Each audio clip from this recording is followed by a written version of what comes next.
जय हिंद दोस्तों। पीसीएस अभ्यास के इस ऑनलाइन प्लेटफॉर्म पर मैं शिवानी आप सभी का हार्दिक स्वागत करती हूं।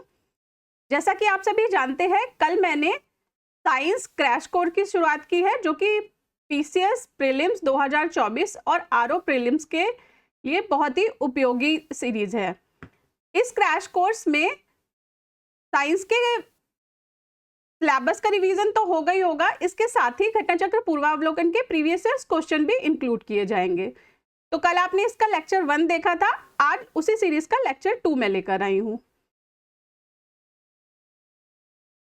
जिन लोगों ने कल का लेक्चर देखा था उनको ऑलरेडी मैं बेनिफिट्स एक्सप्लेन कर चुकी हूं, पर जो आज के लेक्चर के लिए नए हैं उनको मैं एक बार फिर से बता दूं कि ये जो श्रृंखला है ये crash course plus previous year questions की श्रृंखला है, और इसमें घटनाचक्र पूर्वावलोकन के पिछले सालों के सभी क्वेश्चन साइंस के इंक्लूड किए जाएंगे। ठीक है। और एक चीज कल मैं आपको बताना भूल गई थी, वो ये है, बार बार हमारे चैनल पे क्वेश्चन आ रहे हैं कि साइंस के प्रीवियस ईयर क्वेश्चन को सर करवाएं, एक्सप्लेन करें। तो मैं ये बताना चाह रही हूँ कि जैसे ही ये सीरीज खत्म होगी, पिछले 5 सालों में यूपीपीसीएस के जितने भी साइंस के क्वेश्चन आए हैं उनको मैं एकदम डिटेल्ड एक्सप्लेन करूंगी, और बहुत ही अच्छी तरह से, जिस तरह से आप मेरे लेक्चर्स देख रहे हैं, बहुत ही इजी सिंप्लीफाइड वे में मैं पीवाईक्यू को भी एक्सप्लेन करने वाली हूँ। ठीक है। तो ये श्रृंखला को तो पूरा देखना ही देखना है।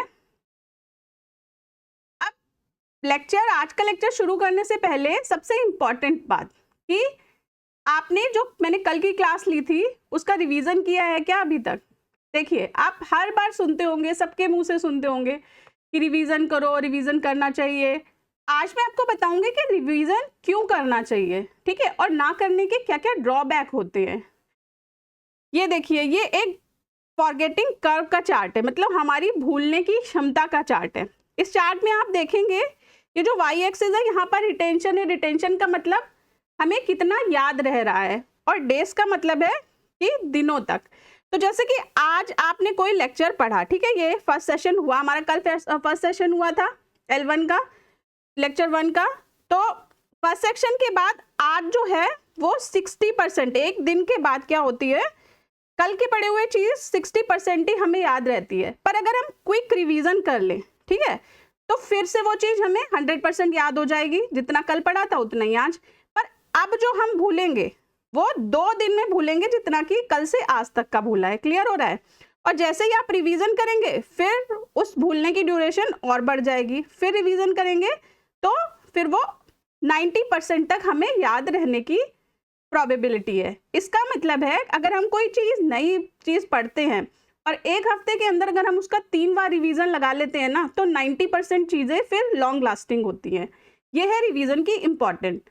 तो जिन्होंने कल का लेक्चर देखा था वो जाकर तुरंत, ये मेरा लेक्चर खत्म होने के बाद तुरंत जाकर पहले वाले लेक्चर को रिवाइज करें। और रिवीजन के लिए जरूरी नहीं है कि आप पूरा लेक्चर देखें, जल्दी जल्दी फास्ट फॉरवर्ड करके भी आप लेक्चर को कंप्लीट कर सकते हैं रिवीजन के लिए। ठीक है।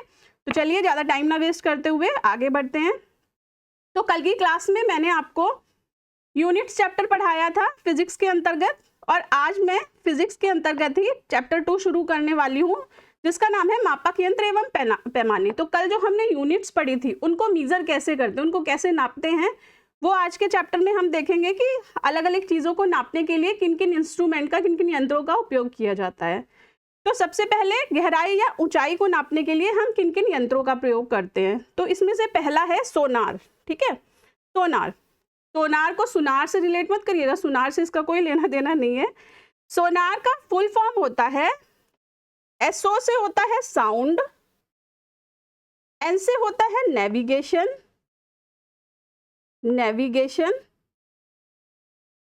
ठीक है, A से होता है एंड, और R से होता है रेंजिंग। ठीक है। तो ये होता है सोनार का फुल फॉर्म। क्या होता है? Sound, navigation and ranging. अब इसका उपयोग किस तरह से करते हैं? सोनार का उपयोग मेनली हम गहराई को नापने के लिए करते हैं। ये आप जहाज देख रहे होंगे और इसके नीचे से ये रेज निकलती हुई देख रहे होंगे।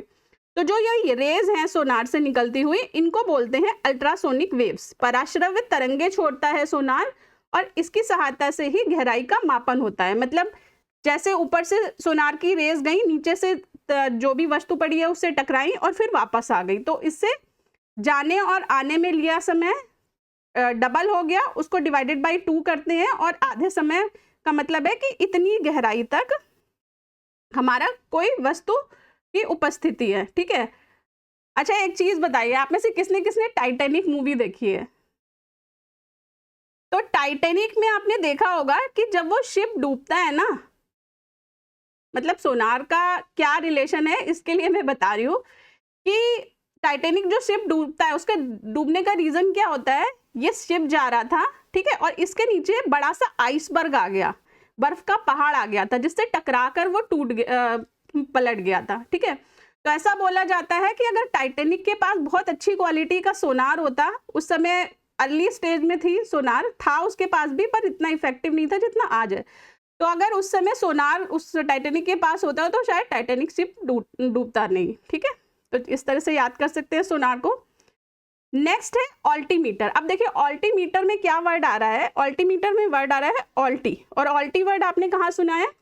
ऑल्टीट्यूड के लिए सुना होगा। ठीक है, ऑल्टीट्यूड में भी हम करते हैं यूज, तो ऑल्टीट्यूड का किस में उपयोग, कहाँ पर किया जाता है यूज? ऑल्टीट्यूड का मतलब ऊंचाई के परिप्रेक्ष्य में ऑल्टीट्यूड का यूज किया जाता है। ठीक है, तो ऊंचाई, तो बस यही है कि हाइट को मेजरमेंट के लिए ऑल्टीमीटर का यूज किया जाता है। क्लियर है? तो ऑल्टीट्यूड से आप याद कर लीजिएगा, ऑल्टीमीटर हाइट मेजरमेंट के लिए। देखिए आप प्लेन देख रहे होंगे, तो अगर यहाँ से ये देखना है, मेनली ये क्या होता है, फ्लाइट्स वगैरह में यूज किया जाता है ऑल्टीमीटर, की जो प्लेन ऊपर उड़ता है हवा में, तो वो नीचे से जमीन से कितना ऊपर उड़ रहा है, तो उसके लिए यूज किया जाता है। तो ये नीचे से टकराएगा और फिर ये रिफ्लेक्ट होंगी, इसमें भी रेज रहती हैं ऑल्टीमीटर में भी, तो वो रेज जमीन से टकरा कर वापस ऊपर जाती हैं, तो टोटल कितनी हो गई, 2h हाइट हो गई, और उसको डिवाइडेड बाय 2 करेंगे तो इसकी हाइट पता चल जाती है कि प्लेन अर्थ से, मतलब सरफेस से कितने ऊपर उड़ रहा है। ठीक है, तो इस तरह से ऑल्टीमीटर को याद कर सकते हैं। नेक्स्ट है जो हमारा इंस्ट्रूमेंट, वो है सेक्सटेंट। ठीक है, सेक्सटेंट क्या होता है? अक्षांश और देशांतर की गणना के लिए आकाशीय नेविगेशन में उपयोग किया जाता है। ठीक है, तो अगर हमें ऑल्टीट्यूड या लैटिट्यूड निकालना है तो उसके लिए किस उपकरण का यूज किया जाता है? सेक्सटेंट का यूज किया जाता है, इसे आप लर्न कर लीजिएगा। चलिए नेक्स्ट है हमारा वायु या एयर को मापने के लिए, मतलब वायु या एयर से जो भी रिलेटेड चीजें होती हैं उनके लिए किस यंत्रों का उपयोग किया जाता है। तो फर्स्ट है बैरोमीटर। बैरोमीटर को आप कैसे याद कर सकते हैं? कल की क्लास में जो मात्रक या यूनिट की क्लास थी उसमें हमने पढ़ा था कि दाब को नापने का मात्रक क्या होता है? बार या पास्कल। ठीक है, प्रेशर के लिए बार या पास्कल का यूज करते हैं, उसी से ही है, बार से आप याद कर लीजिएगा बैरोमीटर। ठीक है, तो बैरोमीटर क्या होता है? एयर का वायु का घनत्व नापने का होता है। ठीक है, एयर डेंसिटी के लिए एरोमीटर का यूज करते हैं, पार्डन, एयर डेंसिटी के लिए नहीं, हवा के दबाव के लिए। ठीक है, एयर प्रेशर के लिए यूज करते हैं। एयर प्रेशर के लिए किसका यूज करते हैं? बार किसका होता है? प्रेशर का मात्रक होता है ना, तो प्रेशर को ही मेजर करेंगे बैरोमीटर की हेल्प से। नेक्स्ट है एनीमोमीटर। एनीमोमीटर क्या होता है? एनीमोमीटर होता है, जैसे कि आप देख रहे होंगे कि इस बच्चे ने ये एनीमोमीटर के शेप का एक यंत्र बनाया हुआ है कप की हेल्प से। ठीक है, और ये इस तरह से गोल गोल घूम रहा है। ठीक है, तो इसका मतलब है एनीमोमीटर जो होता है वो, और ये घूमेगा कब? जब हवा में गति होगी, तभी तो यूं बीच में बच्चे वो पंखा लेके ऐसे होते हैं ना, भागते हैं और वो पंखा यूं यूं यूं करके घूमने लगता है। तो वो कैसे होता है? जब उसको हवा की स्पीड मिलती है। ठीक है, तो एयर स्पीड को मेजर करने के लिए क्या होता है? एयर वेलोसिटी या एयर स्पीड को मेजर करने के लिए क्या होता है? वायु की गति के लिए एनीमोमीटर का यूज किया जाता है। ठीक है, वायु गति मापने के लिए। नेक्स्ट है विंड वेन। विंड वेन क्या होता है? जैसे एनीमोमीटर का यूज तो एयर की गति मापने के लिए, हवा की गति मापने के लिए किया था, विंड वेन होता है विंड की डायरेक्शन के लिए। ठीक है, विंड किस डायरेक्शन में जा रही है उसके लिए होता है। तो ये देखिए, ये आप विंड वेन के फोटो में देख रहे होंगे ना, ये एक बाण जैसा लगा है, एरो लगा है, तो एरो उधर ही घूम जाएगा जिस साइड में हवा चल रही होगी, ठीक है। तो इस तरह से आप याद कर सकते हैं। वेन आ रहा है ना, विंड वेन, वेन का मतलब बाण, तो बाण लगा है इसमें, तो इस तरह से आप वेन को याद कर सकते हैं। विंड वेन किसके लिए, हवा की दिशा, डायरेक्शन के लिए यूज होता है, ठीक है। किसके लिए यूज होता है, विंड डायरेक्शन के लिए। और इसके बगल में ही एनीमोमीटर की एक्चुअल फोटो लगी है, ये भी आप देख सकते हैं। एनीमोमीटर किसके लिए होता है, हवा की गति के लिए, ठीक है। नेक्स्ट है गायरोस्कोप। गायरोस्कोप क्या होता है, घूमती वस्तुओं की गति के लिए, ठीक है। जो अगर कोई रोटेट कर रही है, तो जैसे कि हमने लट्टू होता है ना टॉप, तो उसको जमीन पे यूं करके छोड़ देते हैं और वो घूमने लगता है। तो अगर हमें स्पीड मेजर करनी है कि किस गति से वो घूम रहा है, तो हम गायरोस्कोप का यूज करेंगे, ठीक है। गायरोस्कोप की कोई अच्छी सी ट्रिक बना सकता है तो मुझे कमेंट बॉक्स में बताइए कि गायरोस्कोप की क्या ट्रिक बनाई जा सकती है। देखते हैं कौन कितना टैलेंटेड है। चलिए एमसीक्यू की तरफ चलते हैं।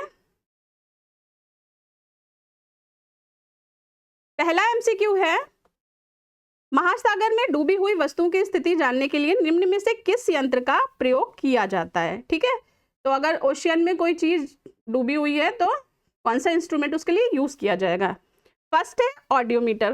अब देखिए, थोड़े से क्वेश्चन ना कॉमन सेंस से भी यूज करने चाहिए। जैसे हमें कभी होता है कि एमसीक्यू में किसी का ऑप्शन नहीं आता, तो थोड़ा सा शब्दों को एनालाइज करने की भी हैबिट डालिए, क्योंकि कई बार एमसीक्यू टिक करने में शब्दों का ज्ञान भी बहुत काम आता है। तो जैसे ऑडियो में वर्ड आ रहा है ऑडियोमीटर, तो ऑडियो मतलब सुनने से रिलेटेड होता है ना, ऑडियो वीडियो। तो ऑडियोमीटर तो नहीं, महासागर में डूबी वस्तुओं की बात कर रहा है, तो सुनकर तो नहीं पता लगाएंगे, तो ये गलत। सेक्सटेंट हमने देखा कि नेविगेशन, ठीक है, लैटिट्यूड ऑल्टीट्यूड के लिए यूज कर रहे थे हम, तो ये भी गलत हो गया। फिर डी में है सोनार, ठीक है, तो सोनार सही आंसर है। गैल्वेनोमीटर भी नहीं होता है महासागर में डूबी वस्तु की, तो करेक्ट आंसर हमारा क्या हो गया, डी हो गया, ठीक है। नेक्स्ट क्वेश्चन है, वायु की गति निम्नलिखित के द्वारा नापी जाती है। वायु की गति की बात हो रही है, ठीक है। गति का मतलब स्पीड, कितनी स्पीड से चल रही है वायु। तो बैरोमीटर, बैरो में क्या आ रहा है, बार, मतलब प्रेशर के लिए हो रही थी ये, तो ये तो नहीं होगी, तो ए गलत हो गया। उसके बाद है हाइड्रो। अब देखिए आगे की स्लाइड में मैं बताऊंगी कि हाइड्रो में हाइड्रा वर्ड छुपा हुआ है, ठीक है। तो वो पर्टिकुलर चीज के लिए यूज होता है, वो अभी आगे की स्लाइड में आप लेक्चर देखते रहिए, मैं एक्सप्लेन करूंगी। तो हाइड्रोमीटर भी नहीं होता है वायु की गति के लिए। एनीमोमीटर, ठीक है, हमने देखा था कि हवा की गति के लिए एनोमीटर। और विंड वेन, वेन किसके लिए यूज होता था, बाण। वेन को किससे याद करना था, बाण से, तो हवा की डायरेक्शन के लिए, हवा की दिशा के लिए यूज होता है। तो डी ऑप्शन भी गलत हो गया, तो हमारा आंसर क्या हो गया, बी आंसर हो गया, ठीक है। क्लियर हो रहा है। चलिए नेक्स्ट देखते हैं क्वेश्चन। वायुमंडलीय दाब को मापने के लिए किस यंत्र का उपयोग किया, यंत्र का उपयोग किया जाता है। कौन सा यंत्र होता है वायुमंडलीय दाब, दाब मतलब प्रेशर, ठीक है, बार, पास्कल, तो बैरोमीटर का उपयोग होता है। ऑप्शन हमारा हो गया बी, हाइग्रो नहीं, हाइड्रो नहीं और मैनो भी नहीं, ठीक है। ये तीनों अभी हम आगे देखेंगे। नेक्स्ट है, जल या पानी से रिलेटेड चीजों को मापने के लिए किसका यूज किया जाता है। अब देखिए, पहला है हाइड्रोमीटर, ठीक है। तो हाइड्रो में हाइड्रा वर्ड छुपा हुआ है, ठीक है। हाइड्रा क्या होता है, एंशियंट ग्रीक में, ठीक है, प्राचीन मतलब पुराने जो ग्रीक लोग थे, वो जिन वर्ड्स का यूज करते थे ज्यादातर उसी से रिलेटेड साइंस के टर्म्स होते हैं, क्योंकि औद्योगिक क्रांति की सबसे पहले शुरुआत किधर हुई थी, यूरोप में हुई थी। तो और यूरोप कोई पुराना मतलब जो ग्रीक थे वो आज का मॉडर्न यूरोप है, ठीक है। तो जो लोग वो पहले वर्ड्स बोलते थे ना, उन्हीं के बेसिस पे साइंस की चीजों के टर्म्स के नाम रख रखे हैं। तो हाइड्रा का मतलब होता है ग्रीक में जल या पानी, ठीक है। तो जब भी आप हाइड्रा, हाई, ठीक है, इस तरह की चीजें देखेंगे तो एकदम से कोरिलेट कर देना है कि उसका संबंध जो है वो पानी से है। तो फर्स्ट है हाइड्रोमीटर। हाइड्रोमीटर का मतलब क्या होता है, हाइड्रोमीटर होता है जल का घनत्व मापने के लिए, ठीक है। वाटर डेंसिटी के लिए होता है यूज, वाटर डेंसिटी, जल का घनत्व के लिए इसका यूज किया जाता है, ठीक है। जल का घनत्व। चलिए, ज़्यादा ही गंदी राइटिंग हो गई, 1 मिनट।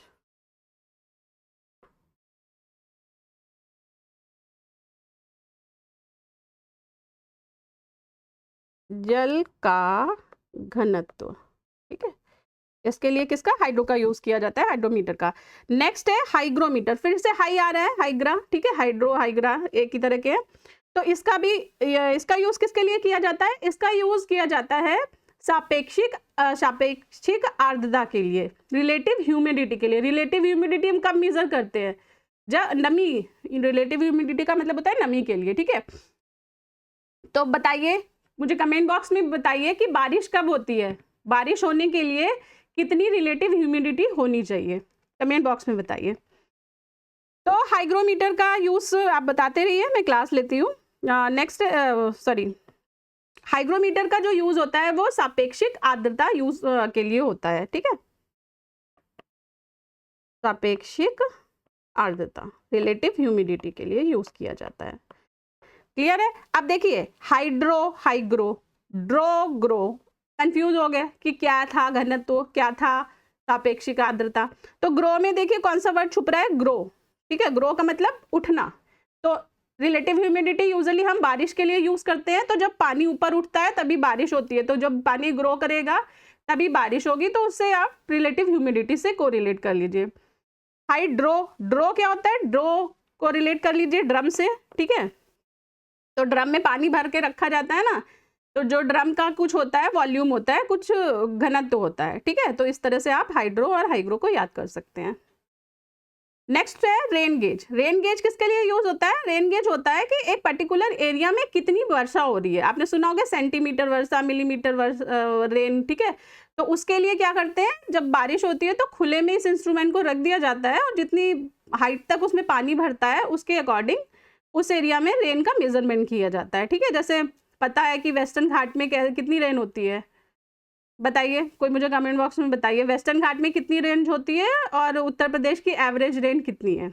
अगर किसी को पता है तो जरूर बताइए। तो रेन गेज इस तरह से होता है, लेकिन ऐसा नहीं है कि ये कोई सी भी ट्यूब हमने लाके रख दी और उससे कर दें। इसका एक स्टैंडर्ड साइज होता है। ये जो बीकर, परख नली जैसे आप देख रहे होंगे, 8 इंच डायामीटर की होती है, स्टैंडर्ड साइज है इसका। तो उसको रखा जाता है और इसके हिसाब से रेन को करा जाता है। तो इजीली आप तो रेन से इसको कोरिलेट कर सकते हैं। रेन गेज का उपयोग क्या होता है, रेन को मेजरमेंट के लिए होता है, वर्षा के माप के लिए होता है, ठीक है।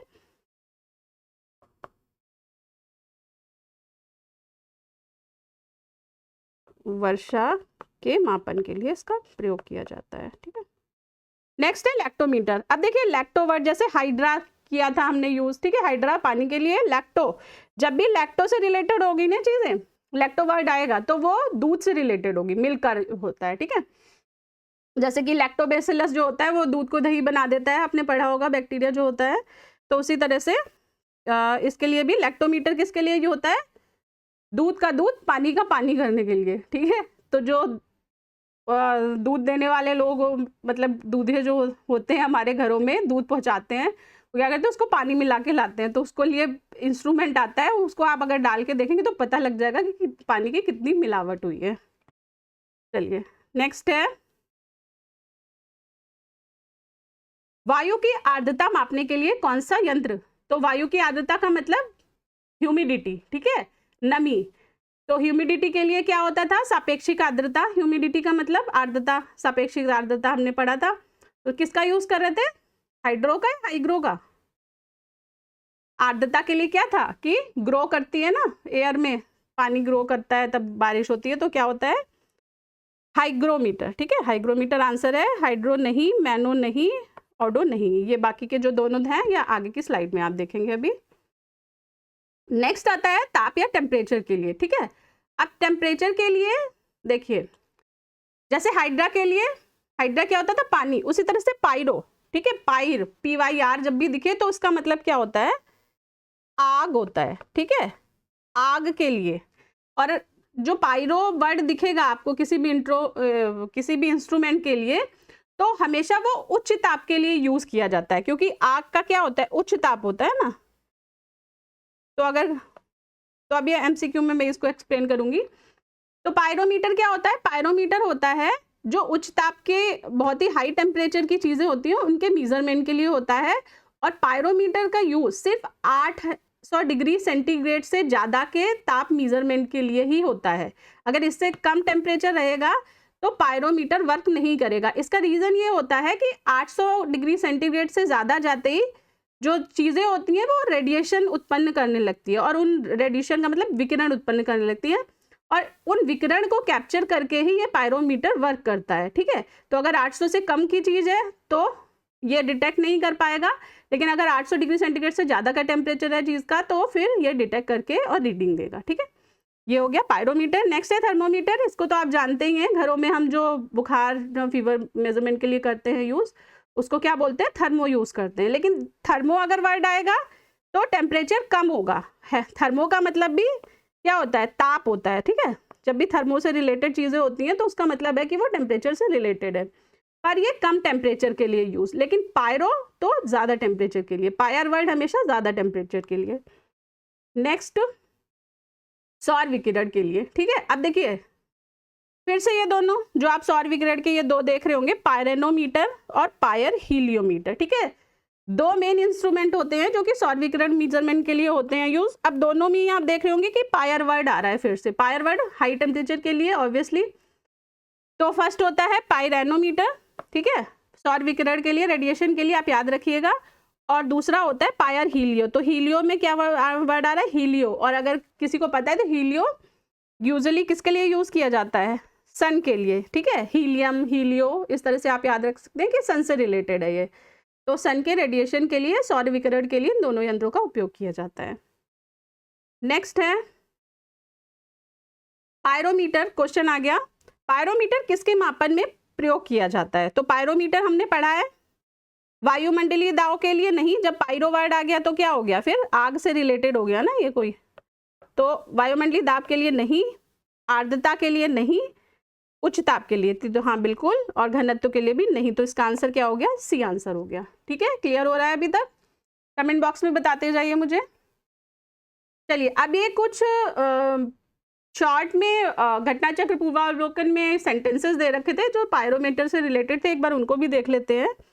निम्नलिखित संयंत्रों में से किसका उपयोग अत्यधिक उच्च ताप को मापने के लिए किया जाता है। तो हम देख चुके हैं कि पायरोमीटर का उपयोग जो है अत्यधिक उच्च ताप को मापन के लिए, हाई टेम्परेचर मेजरमेंट के लिए किया जाता है। निम्नलिखित तापमापियों में से किसे पायरोमीटर कहा जाता है। ठीक है, तो पायरोमीटर विकिरण तापमापी को कहा जाता है। हमने देखा था ना 800 डिग्री सेंटीग्रेड से ऊपर जाने पर जब विकिरण होती है मतलब निकलती है किसी वस्तु से, तभी क्या होता है, वो यंत्र वर्क करना शुरू करता है, पायरोमीटर वर्क करना शुरू करता है। तो विकिरण तापमापी वह थर्मामीटर जो 2000 डिग्री सेंटीग्रेड मापने हेतु उपयुक्त हो, मतलब बहुत हाई टेम्परेचर, 800 से तो ज्यादा ही हो गया। तो कौन सा है, पूर्ण विकिरण पायरोमीटर। ठीक है, नेक्स्ट है पायरो। नेक्स्ट क्वेश्चन है पायर हीलियोमीटर का प्रयोग निम्न में से किसे नापने के लिए किया जाता है। तो पायर और हीलियो, पायर भी हो गया और हीलियो भी। तो पाई हाई टेम्परेचर, हीलियो सन। तो किसके लिए, सन के विकिरण को मापने के लिए हमने पढ़ा था।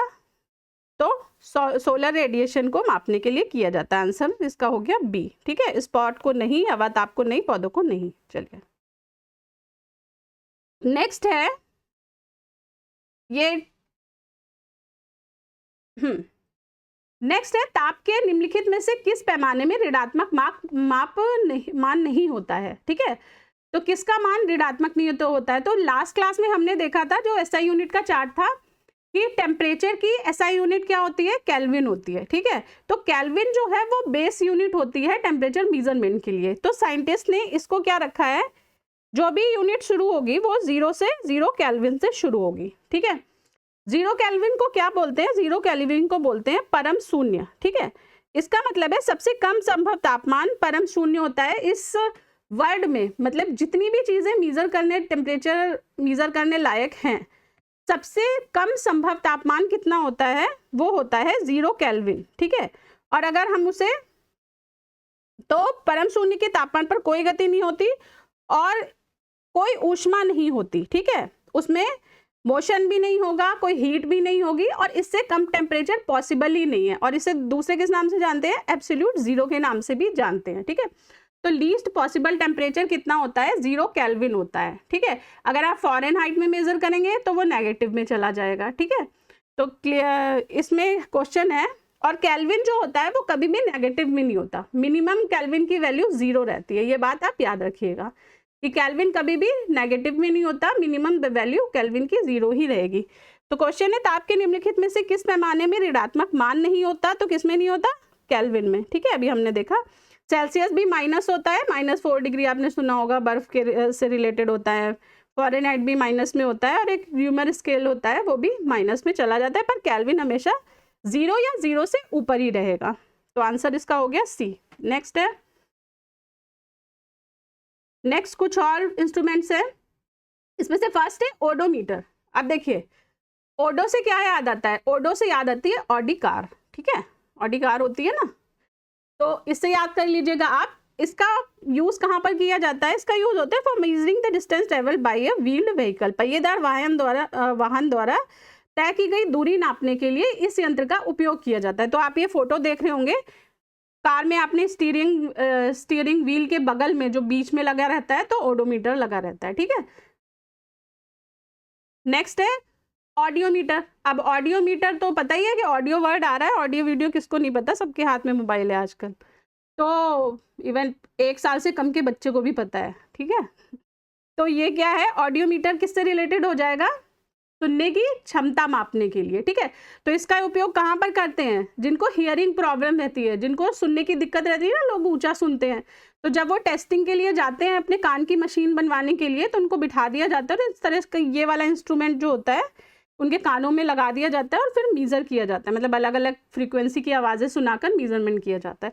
तो ऑडियोमीटर होता है सुनने की क्षमता मापने के लिए, ठीक है। नेक्स्ट है ऑन्डोमीटर। अब ऑन्डोमीटर को याद, अब देखिए एक जैसे नाम आ रहे हैं, ऑडो, ऑडियो, ऑन्डो, एमीटर, अब याद कैसे करें, इतने सारे चीज़ें किसको किस तरह से याद करें, तो इसलिए मैं आपको ना बहुत मतलब इजी ट्रिक्स बताती जाती हूँ, जिससे कि आपको बाद में वो रिकॉल करने में ईजी रहे। नेक्स्ट है, तो ऑन्डोमीटर देखते हैं। ऑन्डोमीटर का क्या होता है, विद्युत चुंबकीय तरंगों की तरंग दैर्ध्य मापने के लिए, to measure the wavelength of electromagnetic waves, ठीक है। अब कैसे याद रखेंगे इसको, अंडा होता है ना, ऑन्डो से, अंडे से याद रखिए आप। ये जो अंडा होता है, अंडा जब तोड़ते हैं तो बड़ा चिपचिपा सा निकलता है अंदर से, है ना, स्टिकी होता है, तो उससे याद रखिएगा आप चुंबकीय तरंगों को, और अंडा क्या होता है, चिपचिपा सा होता है, तो उससे आप याद कर लीजिएगा, ठीक है। कुछ भी ट्रिक बना के याद करना है, एमसीक्यू में सही टिक करके आना है बस एग्जाम में। नेक्स्ट है एमीटर। एमीटर क्या होता है, to measure the current in a circuit, ठीक है, एमीटर होता है। आप देखिए एमीटर किससे आप याद कर सकते हैं, कल की क्लास में हमने पढ़ा था एसआई की स्टैंडर्ड यूनिट विद्युत धारा की क्या होती थी, एम्पियर होती थी, ठीक है। तो उससे आप याद कर सकते हैं कि एम्पियर का मेजरमेंट किससे करते हैं, एमीटर से करते हैं, ठीक है। विद्युत धारा सर्किट में विद्युत धारा मापने के लिए एमीटर का यूज किया जाता है। चलिए क्वेश्चन की तरफ चलते हैं। निम्नलिखित युग्मों में से कौन सा एक सही सुमेलित नहीं है, ठीक है, कौन सा नहीं है।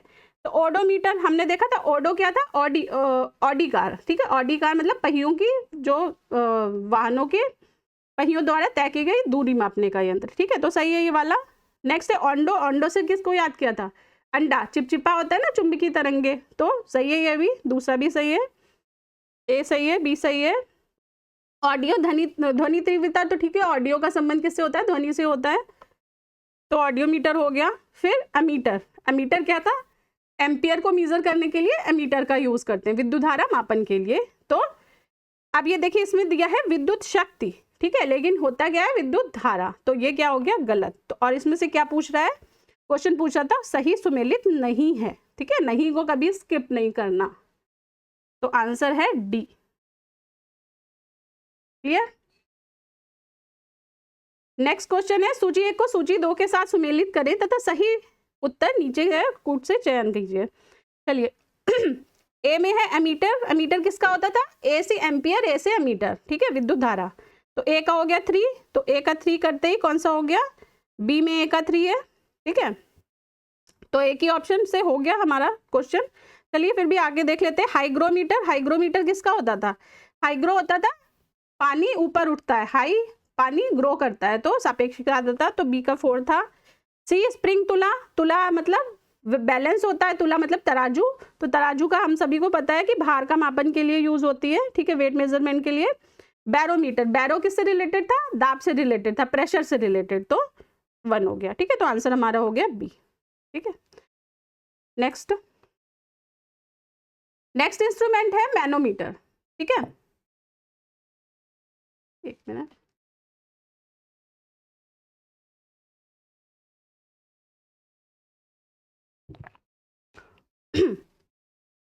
चलिए, मैनोमीटर किसके लिए यूज होता है।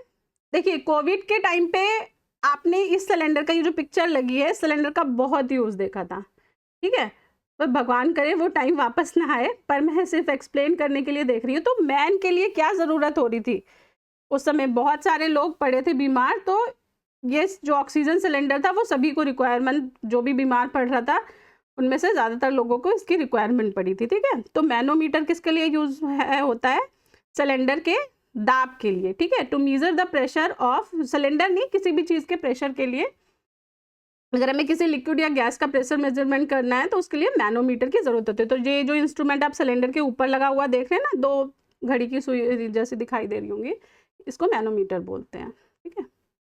नेक्स्ट है टैक्योमीटर। टैक्योमीटर क्या होता है, टैक्योमीटर होता है system of rapid surveying length, height and direction etcetera, ठीक है। इसका मतलब है जब हमें त्वरित सर्वेक्षण करना होता है लंबाई, ऊंचाई और दिशा आदि का, तो हम टैक्योमीटर का यूज करते हैं। अब देखिए कोई अदरवाइज मत लीजिएगा, आज की जो मैं ट्रिक बताने वाली हूँ, मोहल्ले में आंटियां होती हैं ना, उनका क्या होता है, बातें करने की आदत होती है, कोई कोई आंटी होती है, सारी नहीं, बहुत अच्छी आंटियां भी होती हैं, तो वो क्या होता है, बहुत टॉक करती हैं, ठीक है, और टॉक करते हैं क्या कहती हैं वो, कि खबरें जुटाती रहती हैं, इसके घर की उसके घर की, तो सर्वे करती रहती हैं वो, ठीक है, सबकी हर तरह की चीज़ों का, लेंथ, हाइट, डायरेक्शन जो यहाँ पर लिखा हुआ है, तो हर तरह की चीज़ों का वो सर्वे करती रहती है, तो बहुत टॉक करती है और सर्वे करती है, तो आप इस तरह से इसे याद कर सकते हैं टैक्योमीटर को, ठीक है। नेक्स्ट है क्वेश्चन हमारा, मैनोमीटर के द्वारा किसकी माप की जाती है, तो हमने देखा मैनो में क्या आ रहा है, मैन आ रहा है, और मैन कहाँ पर देखा था, सिलेंडर में देखा था ना हमने, सिलेंडर के ऊपर जो गेज लगे हुए थे, तो प्रेशर गेज होता है मैनोमीटर, तो इसका होता है दाब, ठीक है, वायु दाब, गैसों का दाब। अब देखिए दाब भी होता है, लेकिन किसके रिस्पेक्ट में हमने मैनोमीटर में पढ़ा था, या तो लिक्विड या गैस के लिए, ठीक है, लेकिन यहाँ पर फर्स्ट ऑप्शन में क्या है, वायु दाब, तो वायु दाब के लिए नहीं होता है, ये सिर्फ किसके लिए होता है, या तो तरल पदार्थों के लिए या गैसीय पदार्थों के लिए। सी क्या है, द्रवों का घनत्व, तो नहीं, द्रवों का घनत्व के लिए नहीं होता, द्रवों के प्रेशर के लिए, तो दाब के लिए होता है, तो बी ऑप्शन में है गैसों का दाब, तो ऑप्शन क्या सही हो गया, बी, ठीक है। तो ये दोनों दाब और द्रव जो है ना, कंफ्यूज करने के लिए दे रखे थे, तो इन चीज़ों पे ध्यान देना होता है। फिर डी, सतह पर तेल का दबाव, तो गलत, ठीक है। आप देखिए निम्न में कौन सुमेलित नहीं है, ठीक है, निम्न में कौन सी सुमेलित नहीं है, ये यूपीपीसीएस में 97 का क्वेश्चन है।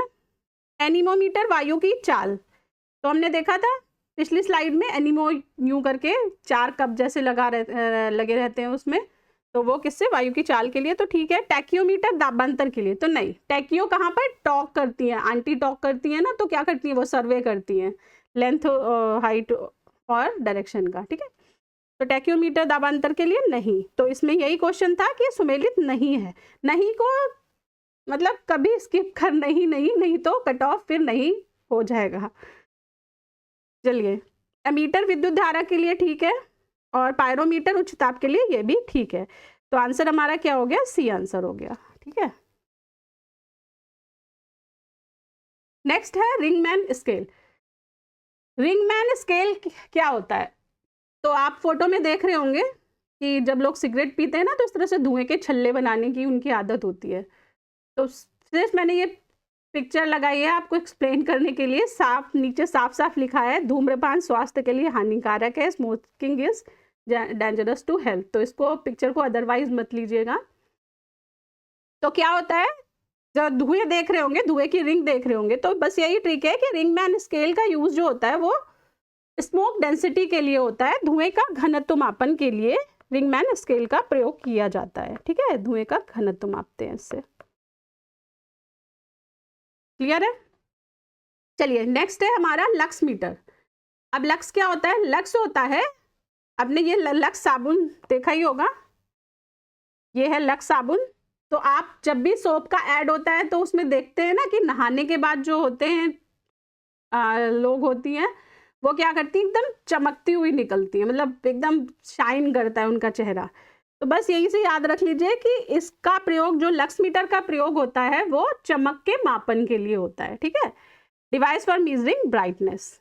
नेक्स्ट है कलरीमीटर। कलरीमीटर में क्या वर्ड आ रहा है? कलर। तो बस यही है कि कलरीमीटर का, कैलोरी को कैलोरी से मत आप कंफ्यूज कर दीजिएगा, कैलोरीमीटर, ठीक है। तो आप जब भी समझ में नहीं आया करे ना नाम, कभी भी आप, अगर आप हिंदी मीडियम से हैं और क्वेश्चन पेपर में आपको किसी का नाम समझ में नहीं आता है, तो तुरंत साइड में जो उसका इंग्लिश वर्जन रहता है वो देख लिया करिए, तो उससे क्लैरिटी ज़्यादा अच्छी हो जाती है।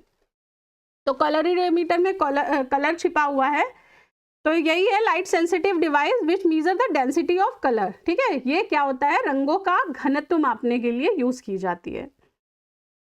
नेक्स्ट है क्वेश्चन है, रिंगमैन स्केल का प्रयोग निम्नलिखित में के घनत्व मापन में होता है। तो हमने देखा था रिंग का बना रहे थे, धुएं की रिंग बना रहे थे ना वो, तो आंसर हो गया इसका डी धुएं के लिए होता है, ठीक है। धुएं का घनत्व मापने के लिए रिंगमैन स्केल का प्रयोग किया जाता है। फिर है नेक्स्ट क्वेश्चन, प्रकाश की तीव्रता मापने के लिए जिस उपकरण का प्रयोग किया जाता है उसे क्या कहते हैं? तो पीछे हमने देखा कि प्रकाश की तीव्रता, प्रकाश लाइट, ब्राइटनेस, ठीक है। तो एनीमोमीटर तो एयर वाले में देखा था हमने, ठीक है, तो ये तो नहीं हो गया। कलरीमीटर पता ही है, कलर के लिए था, ठीक है, तो कलर ये भी नहीं है। ऑल्टीमीटर देखा था, ऑल्टीट्यूड मतलब हाइट के लिए, तो ये भी नहीं है।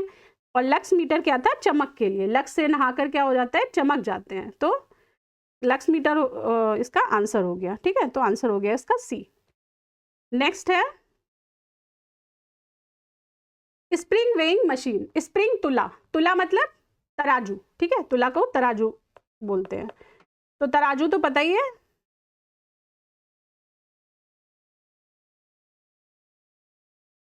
तराजू किसके लिए यूज करते हैं? हम वेट मेजरमेंट के लिए यूज करते हैं, ठीक है, भार के मापने के लिए यूज की जाती है तराजू।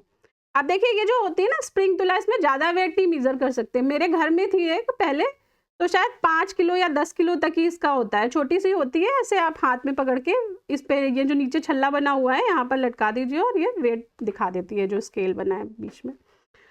नेक्स्ट है कैरेटोमीटर, ठीक है। कैरेटोमीटर क्या, कहाँ पर यूज होता है, कौन यूज करता है?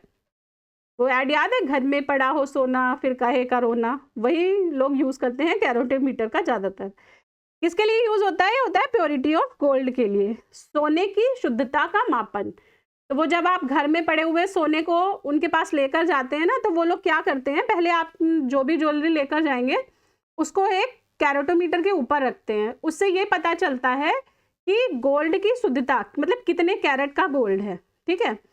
तो हर कैरेट के गोल्ड के लिए अलग अलग वो रहता है, मतलब उसका क्या बोलेंगे, वैल्यू रहती है उसकी, ठीक है। तो आप क्वेश्चन ये है कि मुझे कमेंट बॉक्स में बताइए जो सबसे बेस्ट क्वालिटी का गोल्ड होता है वो कितने कैरेट का होता है।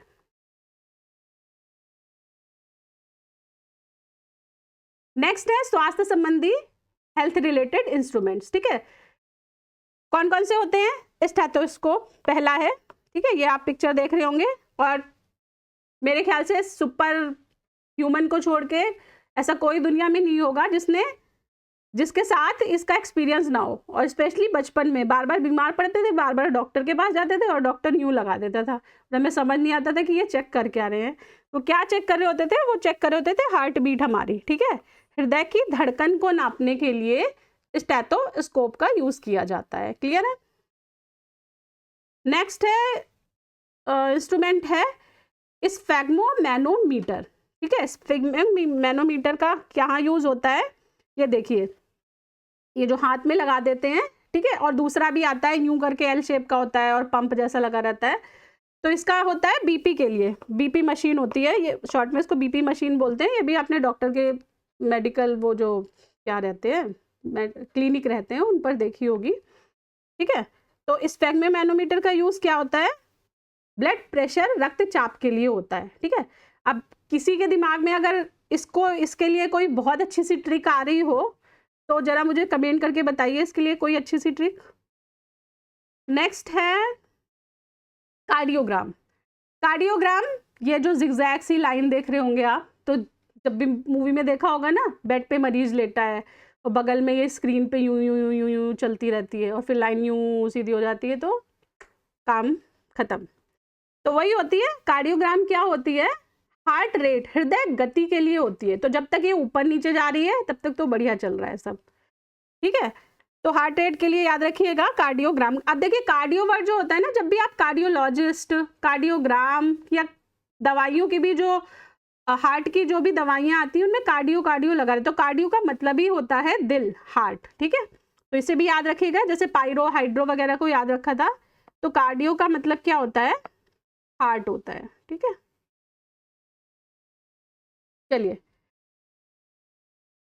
तो आप देख सकते हैं कि नीचे क्या बोलते हैं, और इसे किस दूसरे नाम से जानते हैं? ईसीजी जो होती है वो भी एक ही चीज होती है। कार्डियोग्राम या ईसीजी जो होती है वो इलेक्ट्रोरेडियोग्राफ, ये जो बन रहा है ना इसको ग्राफ बोलते हैं, ठीक है, ईसीजी बोलते हैं। नेक्स्ट है काइमोग्राफ। काइमोग्राफ क्या होता है? मांसपेशियों की गति, रक्तचाप में परिवर्तन और अन्य शारीरिक घटनाओं का रिकॉर्ड करने के लिए। तो ये मल्टी टैलेंटेड डिवाइस है एक तरह से, ये कई चीजों की मापन एक साथ ही कर देती है, तो इसको क्या बोलते हैं? काइमोग्राफ, ठीक है, याद कर लीजिएगा इसको। नेक्स्ट है पॉलीग्राफ, ठीक है। पॉलीग्राफ क्या होती है? पॉलीग्राफ होती है झूठ का पता लगाने की मशीन, ठीक है। इसमें क्या होता है कि शरीर, जब हम झूठ बोलते हैं ना तो हमारी हार्ट बीट, ब्लड प्रेशर, ये सब वेरी करता है। तो ये मशीन उसी को ही अलग अलग ही आप देख रहे होंगे पिक्चर में, इनकी उंगलियों पर भी ये लगाए गए हैं, ठीक है, इनके हार्ट पर भी लगाया गया है, और भी शायद कहीं मतलब वो करा जाता होगा, बॉडी के डिफरेंट पार्ट से अटैच की जाती है इसकी मशीन को, और इस तरह से झूठ का मापन किया जाता है। और पॉली का मतलब क्या होता है? पॉलीग्राफ, मतलब कई तरह के ग्राफ बनते हैं और उनका फिर आकलन करके पता लगता है कि व्यक्ति झूठ बोल रहा है या नहीं। ज़्यादातर पुलिस केसेस में इसका यूज़ किया जाता है, जब अपराधियों से होता है ना, टेस्ट होता करा जाता है सच्चाई का पता लगाने के लिए, उसके लिए। नेक्स्ट यंत्र है क्रेस्कोग्राफ। अब ये देखिए, ये जो यंत्र था ना, ये जगदीश चंद्र, हमारे जो इंडियन बॉर्न साइंटिस्ट थे, जगदीश चंद्र बोस जी के द्वारा बनाया गया था, ठीक है। और ये किस में यूज होता है? ये होता है पौधों की वृद्धि को नापने के लिए क्रेस्कोग्राफ का यूज किया जाता है, ठीक है।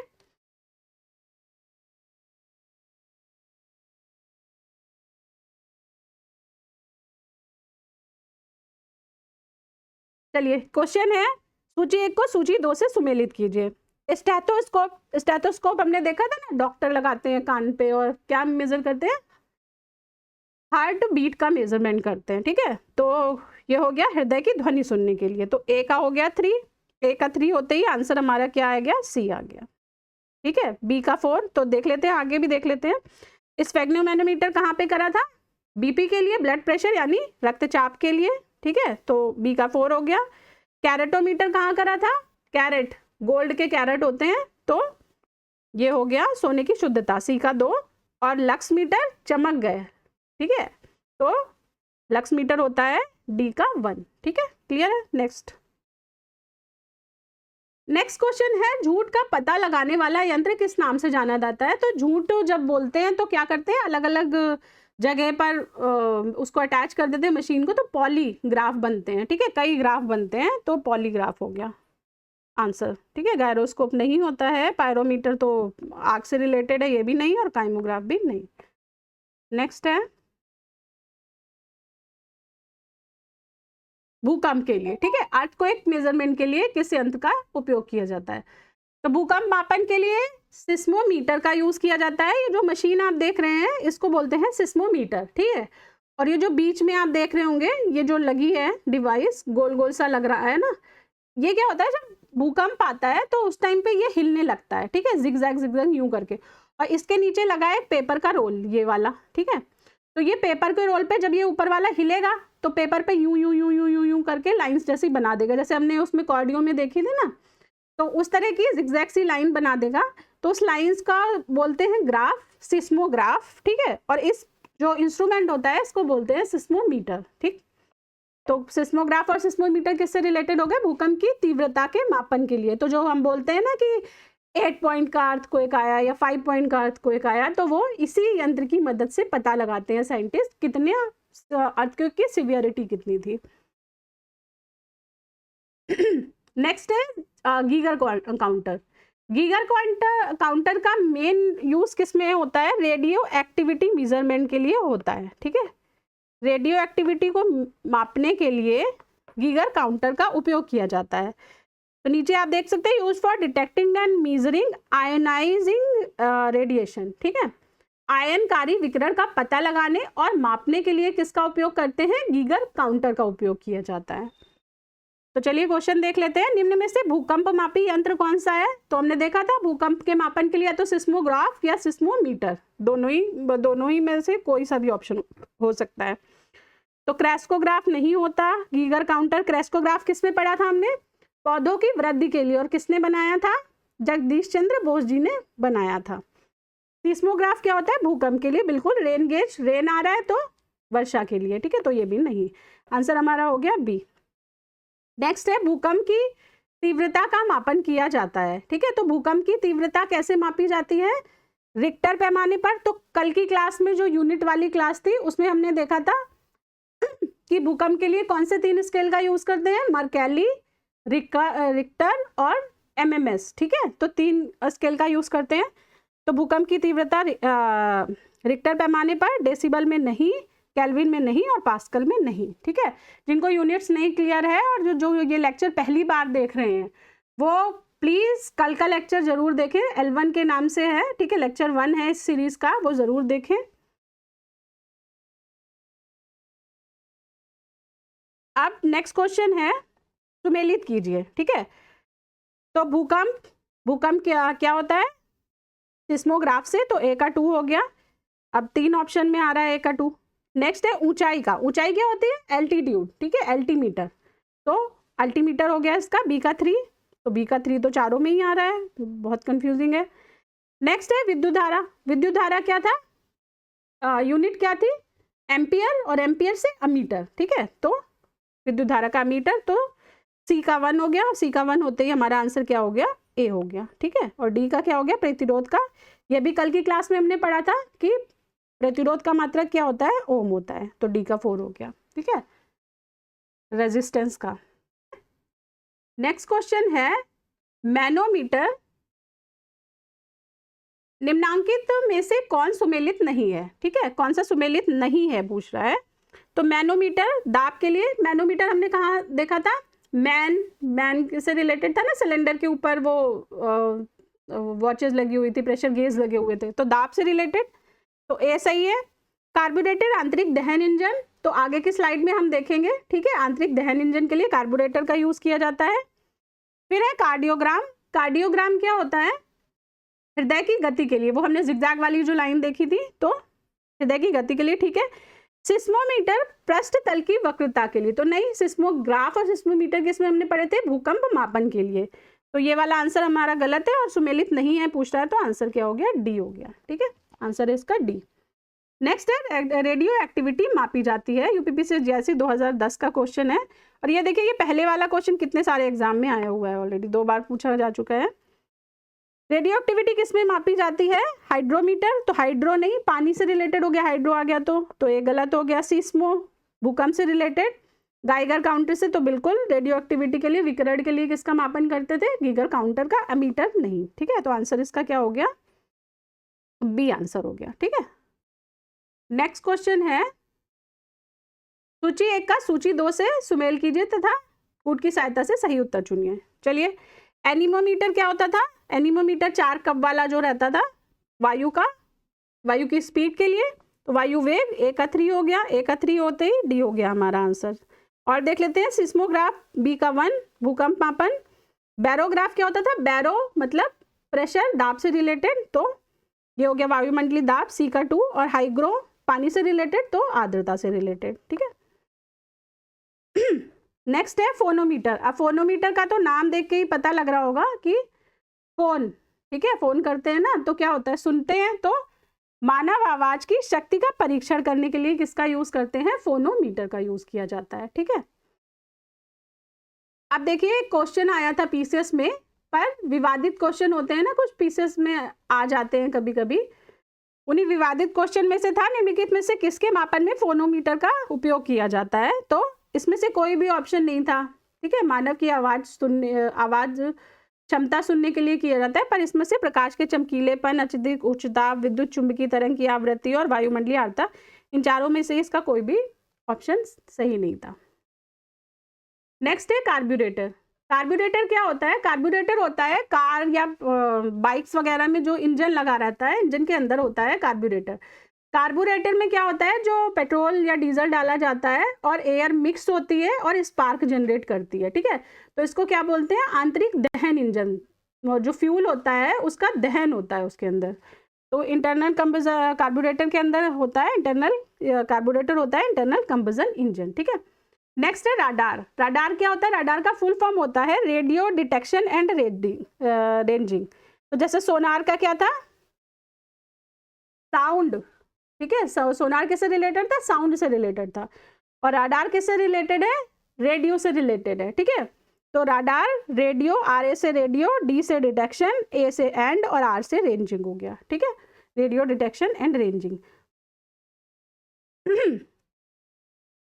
तो क्वेश्चन है नेक्स्ट, राडार उपयोग में आता है तो प्रकाश तरंगों द्वारा वस्तुओं का पता लगाने में? नहीं, प्रकाश तरंगों का कोई उपयोग नहीं है। ध्वनि तरंगों को परावर्तित, तो ध्वनि तरंगों का भी नहीं है। रेडियो तरंगों द्वारा वस्तु की स्थिति, तो ये सही है। और वर्षा करने वाले, तो ये भी बादलों का पीछा करने में, ये भी गलत हो गया। ठीक है, तो रेडियो तरंगों द्वारा वस्तुओं की स्थिति का पता लगाने में, तो जैसे आप देख रहे होंगे ये रडार एंटीना लगा है और ये एरोप्लेन उड़ रहे हैं, तो इनको डिटेक्ट करता है कि क्या गतिविधि हो रही है। नेक्स्ट है थर्मो रजिस्टर। ठीक है, थर्मो रजिस्टर, थर्मिस्टर। तो जब मैंने पायरो वाला जो स्लाइड पढ़ाई थी वहां बताया था कि जो थर्मो यूज होता है इंस्ट्रूमेंट में, वो होता है कम टेम्परेचर मेजरमेंट के लिए, और जो पायरो यूज होता है वो होता है हाई टेम्परेचर के लिए। ठीक है, तो थर्मो रजिस्टर या थर्मिस्टर जिसको बोलते हैं, वो क्या होती है? एक तरह की इलेक्ट्रॉनिक थर्मोमीटर डिवाइस होती है। ठीक है, इस तरह की दिखती है कुछ, ये थर्मामीटर जैसी दिख रही है।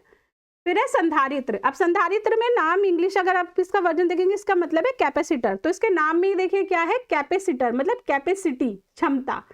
तो ये क्या होता है? ऊर्जा भंडारण के लिए यूज किया जाता है। तो एक तरह से ये सेल होता है, जो बैटरी हम यूज करते हैं ना घड़ी वगैरह में, तो वो कैपेसिटर के क्या बोलते हैं, कॉन्सेप्ट पे ही आधारित होती है।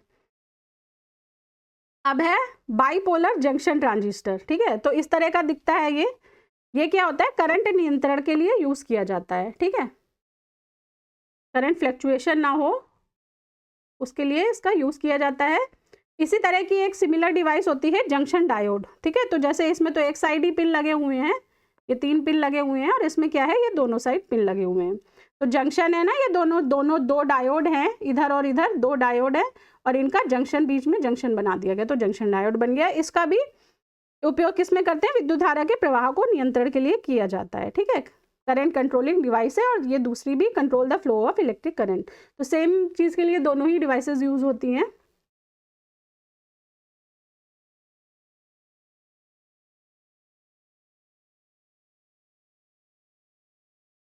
तो ऑप्शन देख लेते हैं, निम्नलिखित में से कौन सही सुमेलित है पूछ रहा है। फर्स्ट है थर्मो रजिस्टर, इलेक्ट्रॉनिक थर्मामीटर। तो अभी हमने पढ़ा पिछली स्लाइड में कि ठीक है, ये इलेक्ट्रॉनिक थर्मामीटर होता है। संधारित्र क्या था? संधारित्र कैपेसिटर, कैपेसिटी, ऊर्जा भंडारण के लिए, तो थर्मामीटर, ये गलत है। बाइपोलर जंक्शन ट्रांजिस्टर किसके लिए होता था? करंट कंट्रोल के लिए, विद्युत धारा के नियंत्रण के, प्रवाह नियंत्रण के लिए, तो ये गलत है, दृष्टिकारी नहीं होता। जंक्शन डायोड भी करंट के लिए, तो आवर्धक मतलब एनहांसमेंट भी नहीं करता है ये। तो आंसर क्या हो गया? आंसर हो गया हमारा ए। ठीक है, अब देखिए आज की क्लास में यही खत्म करती हूँ, पर इसके बाद आपको करना क्या है? वीडियो खत्म होते ही तुरंत आपको इस वीडियो को एक बार फास्ट फॉरवर्ड करके जरूर देखना है, जिससे कि आज का जो भी पढ़ा है ना वो तुरंत के तुरंत रिवाइज हो जाए। इससे मैंने जो वो फॉरगेटिंग वाला चार्ट पढ़ाया था उसका रिटेंशन बढ़ाने के लिए वो बहुत हेल्पफुल रहता है। ठीक है, चलिए क्लास को मैं यहीं ख़त्म करती हूँ। अगर क्लास पसंद आई हो तो वीडियो को लाइक करें, कमेंट करें, शेयर करें ज़्यादा से ज़्यादा लोगों के पास। और पीसीएस अभ्यास को जिन लोगों ने अभी तक सब्सक्राइब नहीं किया है वो प्लीज़ सब्सक्राइब कर ले। चलिए मिलती हूँ नेक्स्ट क्लास में, तब तक के लिए जय हिंद।